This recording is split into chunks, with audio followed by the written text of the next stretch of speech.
like in Finland we say hellure. um, I wanted to try and speak a bit of English today. It's something I've been wanting to do for for some time now. It's interesting to see different sides of yourself when you change the language. It's like you connect to different parts in the brain or in your psyche. But I wasn't gonna just blah blah blah say just anything, but wanted to address something a friend of mine asked me um, 2 days ago, I think 3 days ago, something like that. And she sent me a message about with a question that why is it that I feel like a tradition, a spiritual tradition is important or necessary, and why I feel like it's one needs to adhere to a system.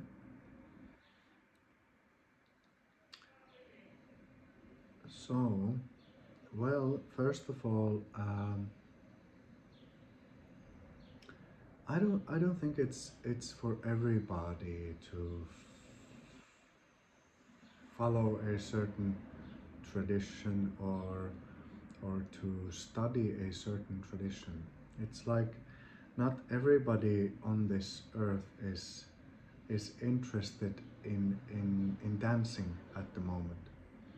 So why should we make everybody go on a dance course or dance when everybody's not interested in that?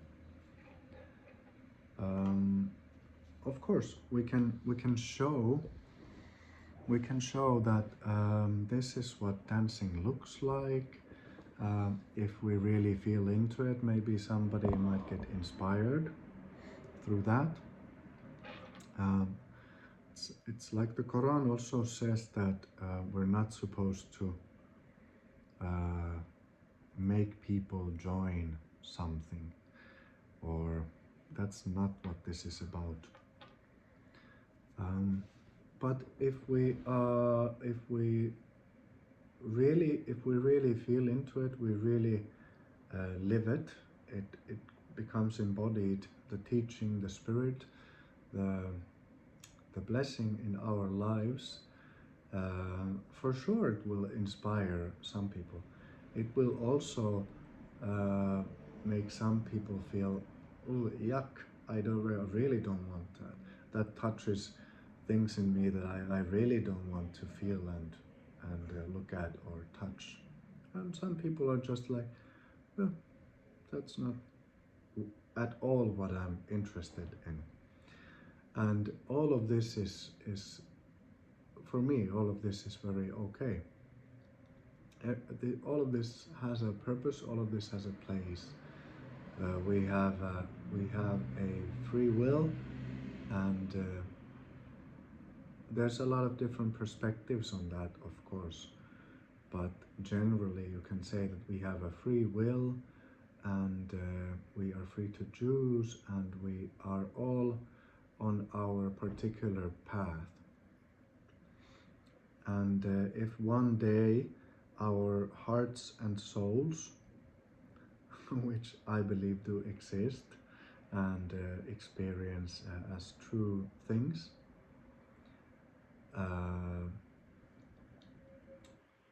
feels drawn towards the spirit or the journey,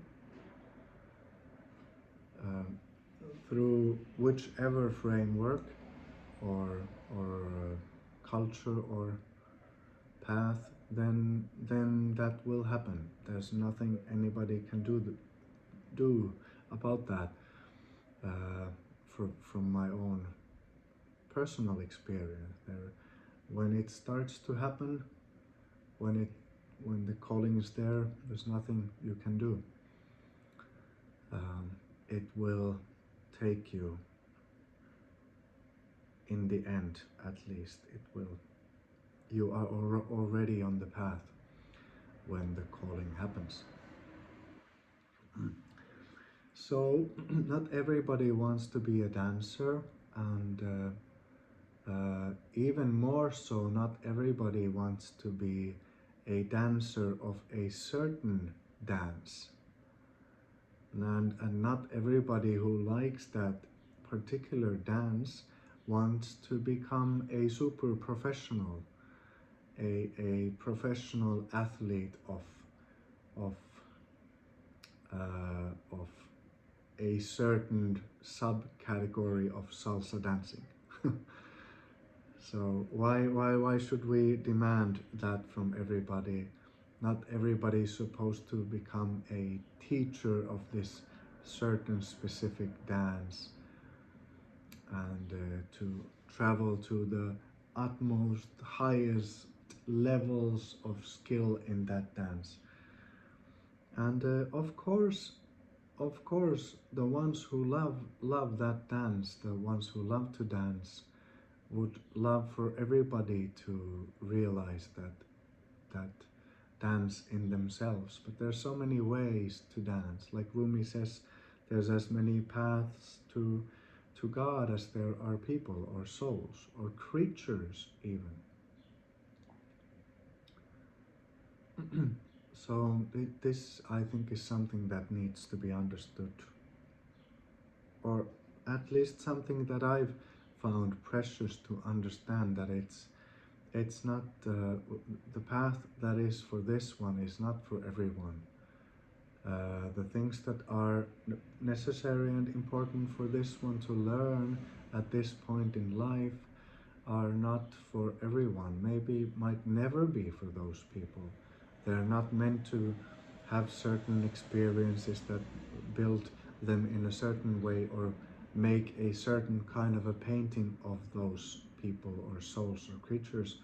So we are on a different path. It doesn't mean that, in my experience, that we are not made of the same non-existence, or that non-existence isn't our very core, the core of every existing being and creature, living thing and non-living thing, or that we are, our lives don't find, are not emanating or don't have their core essential livingness in that same pure, pristine light that enlivens everything, enlightens everything, gives power to everything, powers the whole of existence, is powered by, in my experience, by one light, that one and only light, this one and only light.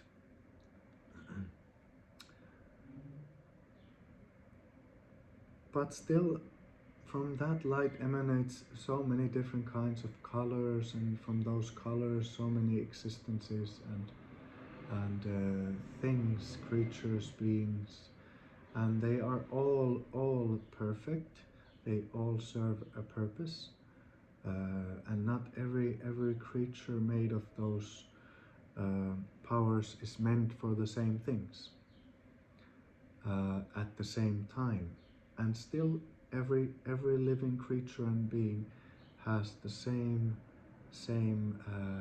non-existence behind them, and the same essence of the essence of the essence of the essence of wisdom, light, love, and truth. But still, we are meant for different things at a different point, at different times, and this is why the Quran says to Muhammad that there is not one of your loved ones that you can bring to this path, or that you can help in that way, or that you can awaken. Not one. There is not one. You don't have that power, even though we have given you a certain task. There is not one being you can awaken. it is only me that awakens and chooses then, and there is only the one. It is only me. This is the one who chooses that. And we also need to understand that that one is also living in all of us and in everyone. And the Quran also says that she will not help a person who first doesn't help themselves, or that they will not help a people if that people won't choose to help themselves first. And this is related to having the free will. We wouldn't have a free will if we didn't get to choose. So it's very important that we get to choose. I'm just laughing at the fact that you're seeing my laundry on the background. Yeah, well, oh yeah, beautiful. That's life. This is my life. Speaking about the utmost, most pristine light and non-existence, while having the laundry on the background,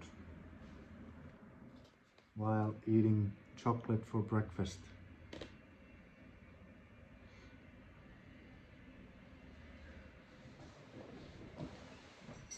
I think my coffee is getting soon cold, but I want to finish my coffee while I'm talking.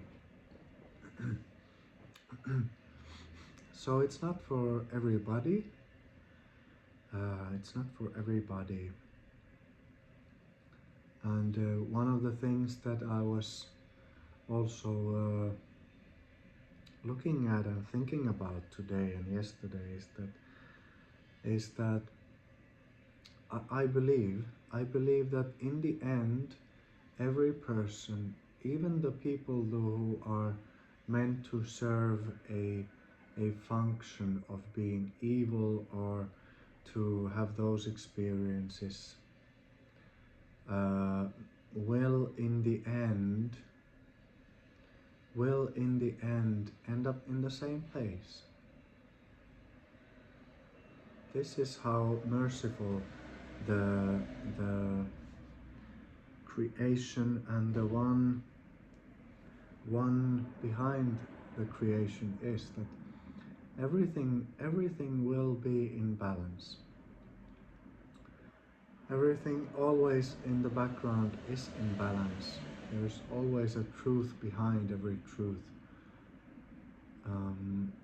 Everything is okay in the end, and this in no way means that we should accept every kind of action, or we should accept evil, and we shouldn't say that no, this is not the way we want to do things, and no, this is not okay. But there's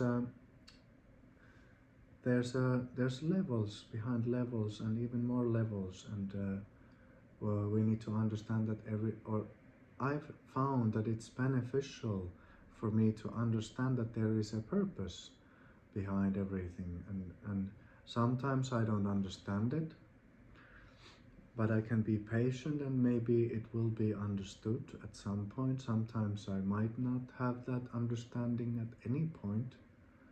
This is also something I can surrender and become more humble through.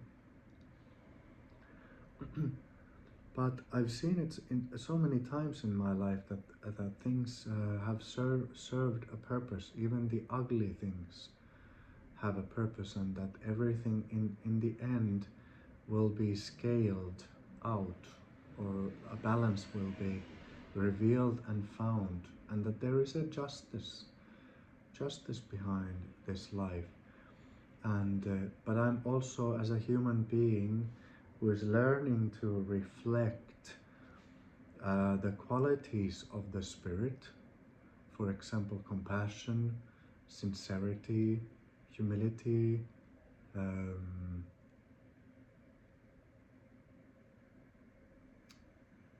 trustworthiness, and so on. That I need to set boundaries, I need to choose. I need to choose the good. I need to choose the true. I need to choose the living. I need to choose the sometimes also that which kills the untrue things. Although usually it's my purpose is to just stay here with the powers who transform the ugly into the good or the false into the truth. I don't need to be the one doing it, but to hold the space for that to happen. It's usually more safe to not manifest the powerful qualities of the Spirit and of God and her names that are stringent or forceful, unless you really know how to function with those and you know that your ego doesn't get in the way, or your ego doesn't grasp these qualities, then you can more easily do it, or it's more safe.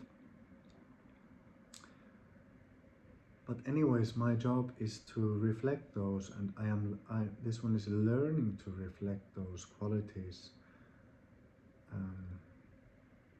And it's important to choose. Like Rumi says that this human being is a guest house, and every day new guests arrive, and not all of these guests are beautiful, not all of these guests are good ones. Some of them are bad ones, and we need to learn how to approach and meet the bad ones. They won't disappear from this existence through denying them or saying you are not welcome. They will anyhow walk behind the guest house. They will go into the buildings next to it. They will still be here, but then we don't understand them, we don't see them, we deny their existence, and they get to walk freely. But if we really meet them and accept them as a part of this existence, then we actually have then we can actually have an effect on them. There's a story I read today about Rumi's wife and Rumi. I don't know if it's true, but anyway, it can serve a purpose that Rumi's wife came to Rumi, and Rumi's wife, he actually had many during his lifetime, but this one was called Kera Hatun, and Kera Hatun told Rumi Jalaluddin that there are jinn spirits in their house, and she was a bit worried that they would affect the people there and disturb them, their household and their peace and so on. And Rumi told her not to worry. And in 3 days, this is a Sufi teaching in itself, that usually if there are problems in any relationship, or that somebody has said that they are troubled by something, we should address this in 3 days. I find it's quite beneficial. Why not? It can be a week or something like that, but there's a wisdom behind the number 3. It's quite a quick, you have time, but it's quite a quick, so it's not left on the table. It doesn't, you're not gonna forget it. It's in 3 days. I find it a nice thing to remind myself to try and benefit from this teaching. But yeah, after 3 days, Rumi came to Kera Hatun and told her that you don't need to worry about the jinn and the spirits anymore, because I have talked with them and they understand me and they adhere to this teaching, and they want to also follow the truth in it. So they will also serve us in a way and serve the truth. And this is something we can all learn from, that if we can meet these ugly parts, the ugly parts can also learn from us, and they can learn from God. There's many stories, like the story of Solomon and how the jinn started to respect him, and then he became their leader also. They started to listen to the truth of God and serve it. So we can meet these parts. So let's return to the original topic. Um, why do I find it beneficial? Well, um, not every person wants to go to the university or even to high school, but if there's a person who really wants to know something, uh, he or she, especially today, can get a lot of information, even find places to practice these things, like different kinds of courses outside of the high school and the university system.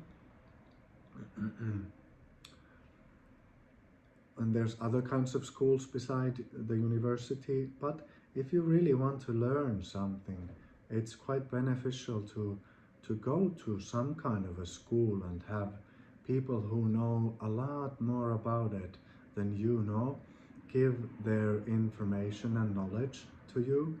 It's you can learn a lot faster and easier, and you don't have to do all the things and struggle through all the things that they had to struggle, or the first person who learned these things had to struggle through.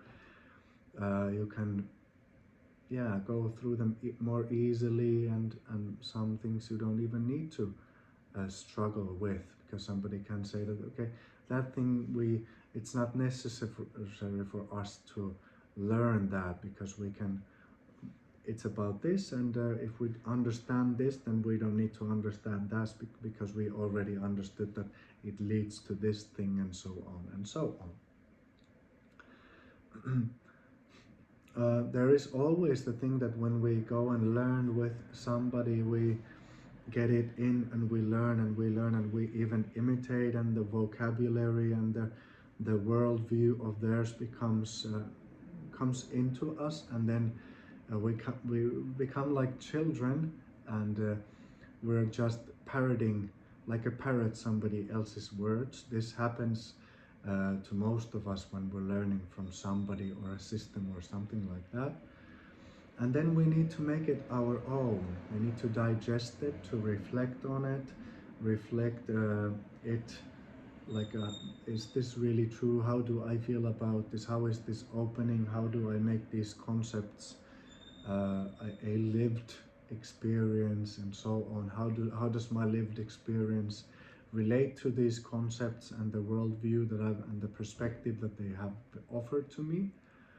And if it's a good study system and a good school, there's a combination of both of these, something practical and something theoretical, and this is my opinion. There are schools and teachers who just give you the information, and then you need to find your way with it, and that's also okay. And there's teachers who can help you. Even in the Sufi system, there's people who give you the knowledge, people who give you the essence, people who give you the love and show you the beauties of it, and the people who help you make it concrete. And there's people who have all of that.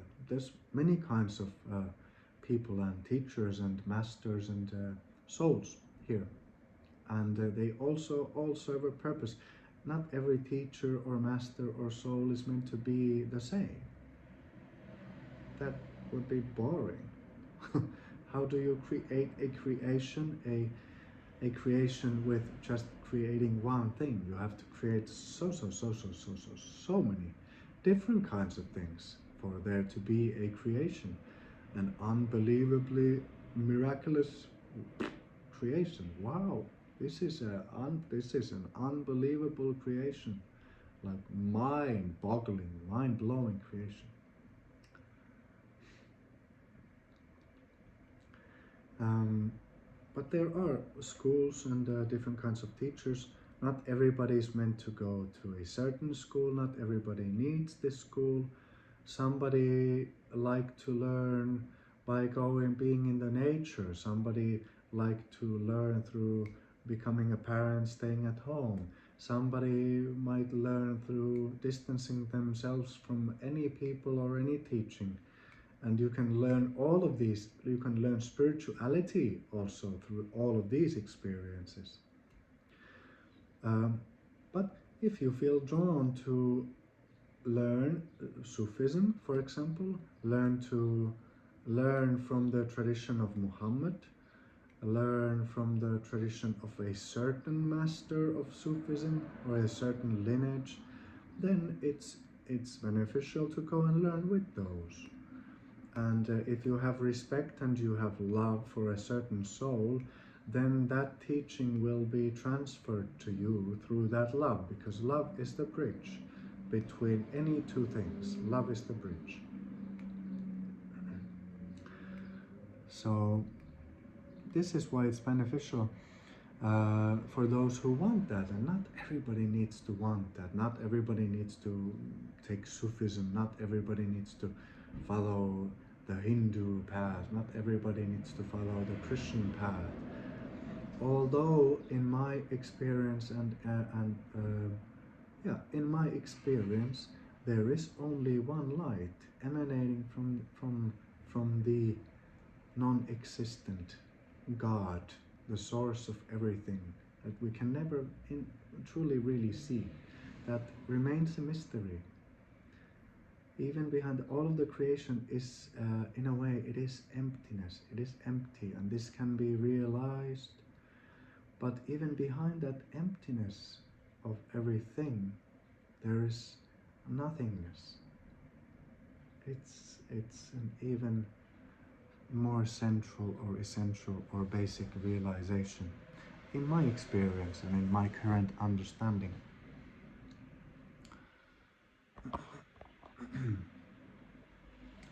So, not everybody needs to learn the same things.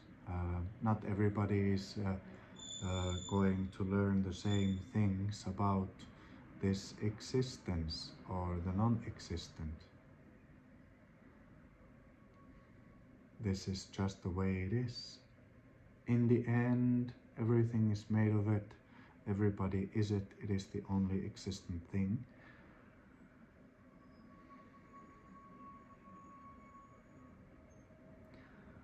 But still, not everybody is having the same experience. It is not having the same experience through everything and everyone, every spot in this existence. It has eyes everywhere, and it's looking from different perspectives, learning different things, experiencing different things.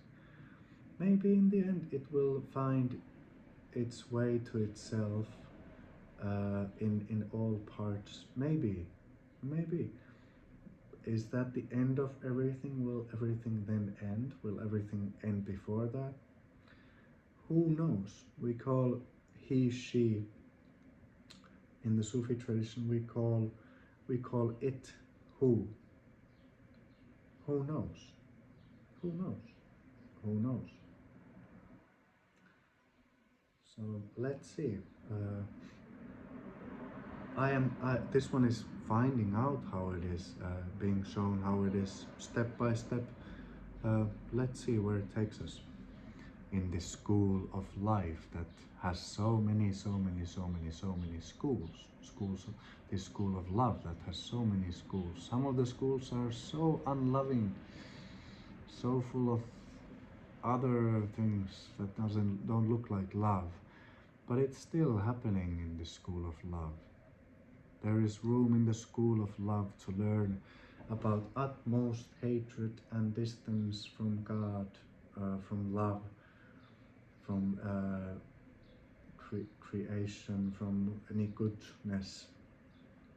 There is also space for that. We are allowed that. Sometimes we need that. I've needed to be distant and to feel those hateful things to understand love more. To be hurt in order to understand how it is to be hurt, so that I wouldn't want to hurt so much anymore. So, getting back to the original topic, there's different kinds of mirrors, and the Sufi tradition and the different traditions within the Sufi tradition. The Sufi tradition is not a one thing, definitely not one thing. But in this tradition there are many mirrors, but the Sufi tradition in itself, or the Muhammadan tradition, is a certain kind of a mirror. It's different from the Christian mirror, and they're both, in my perspective, part of a bigger mirror of existence. That is a mirror for itself and for us. So I want to learn of this one and the self, of what is, through looking at a mirror. And there are more purified mirrors. There are different kinds of mirrors. Some are more dirty, some are more beautiful, some mirror more of the beautiful side, some of the majestic and very clear and straightforward. So there's so many different kinds of mirrors. Rumi, for me, is a very, very complete mirror, but has a lot of beauty to it. His teacher Shams is a complete mirror, but still different from Rumi. It's a lot more like, you get if you want to really see something you've been blind about in yourself, look in this mirror of Shams. You're gonna probably see something that, oof, ouch. So these mirrors, and it's the life in itself is a mirror, of course, and you can just look at that life, and there's many people who have realized a lot, maybe even everything through that. Why not? I enjoy, because the Buddhist mirror and the mirrors inside of the Buddhist tradition, inside the Christian tradition, inside the Jewish or Kabbalistic tradition, I like them, but I just have found that I really like this Sufi mirror, how it looks. It has so many beauties to it. There's a lot of different kinds of music, so much poetry. They've produced more spiritual literature than any of the spiritual traditions in this world. So there's so much beauty, so much richness, and so much truth, and so many levels. And it became clear for this one a long time ago that there's so many completed, perfected souls in this tradition that I don't need to search anywhere else. I can look at this one here through these mirrors, and this mirror will not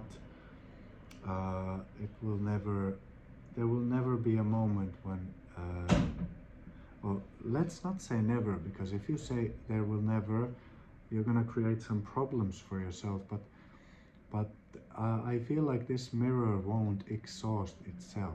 So I can look at this one. I'm not going into something and adhering to something, but I am letting this mirror of this tradition and these traditions inside the Muhammadan tradition, and sometimes also the other ones, to mirror this one, so that I can see this one more clearly. see the qualities of God, the levels of God, the parts of God, names of God, the realities of God, of existence and the non-existence, through these mirrors, because they have found out about these levels, and they have spoken about it in so many ways, in different ways. And for me, I really couldn't do it on. I really don't want to do it on my own, because I'm so thirsty, and I'm so in love with these realities that I want to hear about them. I want to learn about them. I want to learn how to be in the world with them.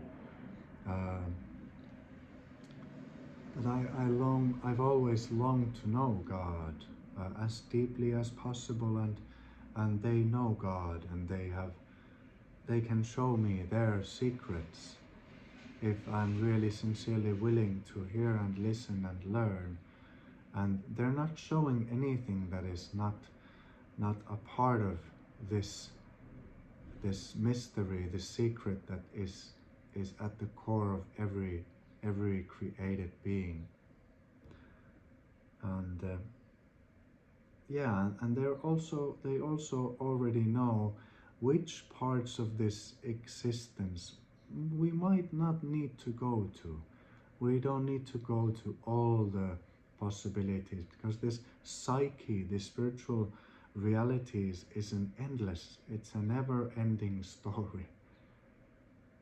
It's there's everything that can be is there. The possibility is there, and yeah, we can create certain things, we can experience certain things we need to and want to experience, but maybe we don't want to experience maybe we don't want to or need to connect to every energy, or to understand or manifest every energy, because some of us might want to manifest silence more, some of us want to manifest joyfulness more, some of us want to manifest tenderness, some of us want to manifest mystery. There's so many things we can manifest, but we don't need to manifest everything.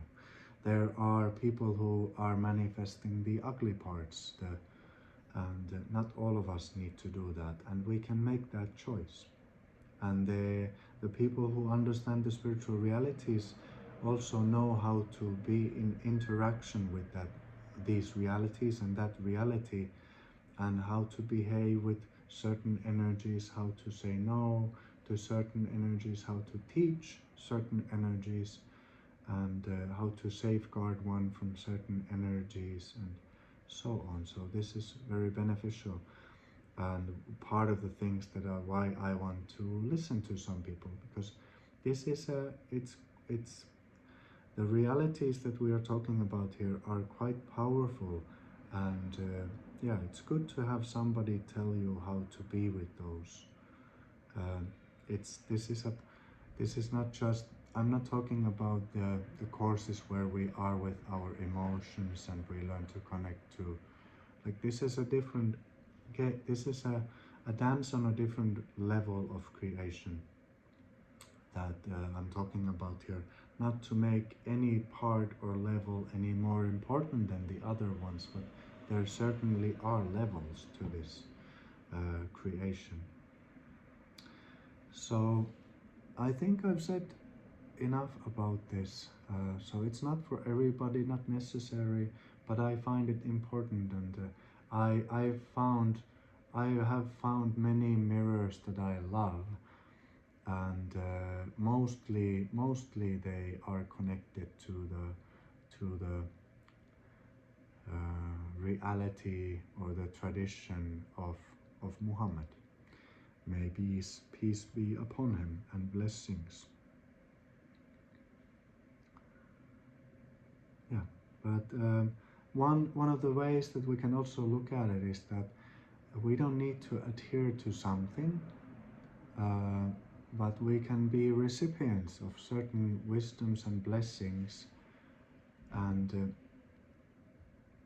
it is also true that when we receive something and we receive the blessings and we see that they are given without any demands or anything, We don't need to have fear for something. Um, we learn to trust and open ourselves, and it's quite natural when you learn to trust something and find something trustworthy, and you find love for something, that you want to be more with that beloved, the form of the beloved that you like, and then you start to speak on behalf of it, talk about it with your friends. You want to maybe try the second thing that you heard them say. You want to be more like them. This is just how love works. So you might find yourself adhering to something, but not. Of course, a lot of people adhere to many things and force themselves to, and this is also part of creation. It's some people need to do it that way. I talked about this on the previous videos also. There's levels of teachings, and levels for the right teachings are for the right levels and in us to adhere to. But yeah, but we don't need to adhere to in that way, forceful way. But love might carry us, and eventually I found that love is the thing that has carried this one to adhere to what the non-existent, the godliness behind everything and in everything is asking this one to adhere to. And I find it quite difficult not to do that, because I feel the truth, I feel the gentleness, I feel the love, I feel the goodness. Why would I say no to something that is good? Sometimes I do, because in order to let the good and the loving and the true become more a part of this one, or this one become more a part of that goodness, one needs to let go. I need to let go of something, and I need to let go of me. I need to let go of this I that is resisting and wants to have its own existence and its own will and so on. So there is that. But what can one do when one falls in love and wants to be with the beloved? What can one do? What should one do? And if we look at this, look at the teachings and the frameworks in this way, yeah, when we fall in love with a certain face of God, then we are drawn to that face of God, and we journey that path that has that face of God. Some people do it inside a Buddhist tradition, some people inside another, and some people inside the Sufi tradition, some within the Christian framework. And these are spiritual realities, these are psychic and spiritual realities with their own vocabulary, with their own imaginary. And like Ibn Arabi says that these forms, these inner forms, are not in a way real in themselves. The spiritual reality doesn't have one form, but has meanings. There are meanings, and then these meanings take the forms that our psyches, the spirit, creates for itself. And the one who journeys inside the Buddhist framework lives in a different kind of a spiritual reality and different kind of a heaven than the Sufis when they go to Jannah, or